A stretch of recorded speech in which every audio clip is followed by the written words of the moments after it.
तो क्या बोल रहे हैं क्वेश्चन में, the cash difference, cash difference मतलब पैसों का कुछ डिफरेंस है किसके किसके बीच में, selling price of an article at profit 4% and 6%। मतलब दो SP हैं, एक है SP1 एक है SP2, दोनों के का जो सेलिंग प्राइस है ना उनमें डिफरेंस है, बिटवीन द सेलिंग प्राइस, ये लिखा है ना, डिफरेंस किसके बीच में है, between the selling price of an article. तो कितना डिफरेंस है, 3 रुपीज़ का। लेकिन जो SP1 है उससे हो क्या रहा था, 4% प्रॉफिट मिल रहा है उससे, और जो SP2 है उससे क्या हो रहा है, 6% प्रॉफिट मिल रहा है। तो ऑब्वियसली बड़ा SP1 होगा कि बड़ा SP2 होगा, ऑब्वियसली यार जो ज़्यादा प्रॉफिट मिल रहा है जिससे, उसमें ही तो आइटम महंगी बेची होगी ना। जब 6% प्रॉफिट मिल रहा है तभी तो SP बड़ा होगा। तो यानी कि ये हमने जो लिखा है थोड़ी सी इसमें गड़बड़ है, यहाँ में लिखना चाहिए SP2 माइनस SP1, ठीक है। आई होप आपको ये चीज़ इतनी सी क्लियर हो गई है, ठीक है। क्योंकि SP2 बड़ा है, क्यों बड़ा है, क्योंकि उससे ज़्यादा प्रॉफिट मिल रहा है, ठीक है। This is the first thing, ये क्लियर हो गया। अब हमें पूछा है रेशियो बताओ, SP1 अपॉन SP2 की वैल्यू बताओ हमको।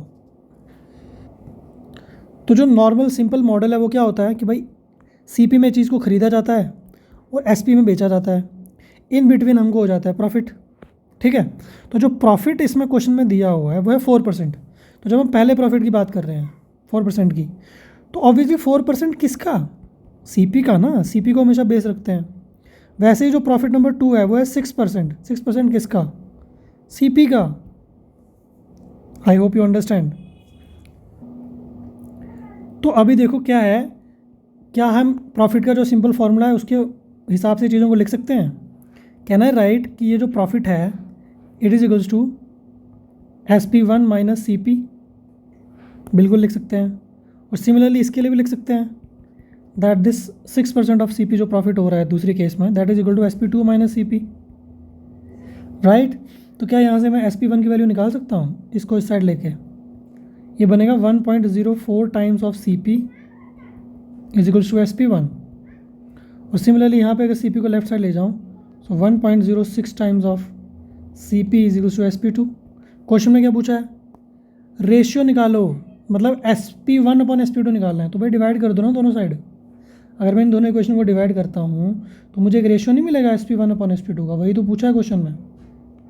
CP1 CP2 कट गया, CP CP कट गया, ये पॉइंट कट गए, तो 104 अपॉन 106, इसको आधा करेंगे 52, इसका आधा करेंगे 53। कौन सा ऑप्शन आ रहा है, B आ रहा है। तो हमारा B ऑप्शन तो आंसर आ गया है और B ही आंसर है, ठीक है।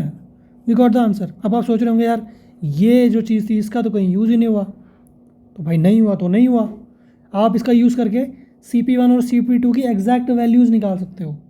क्योंकि एक साइड पे आपको रेशियो मिल गया, एक इक्वेशन ये है, एक इक्वेशन ये है। अगर दोनों का यूज़ करोगे तो SP1 SP2 की दोनों की वैल्यू आपको मिल जाएगी। बट वो क्वेश्चन में पूछी नहीं है, CBI का क्वेश्चन है, नहीं हुई चीज़ यूज़ तो नहीं हुई, क्या कर सकते हैं उसमें, ठीक है। हमें आंसर निकालने से मतलब है, B हमारा आंसर आ गया।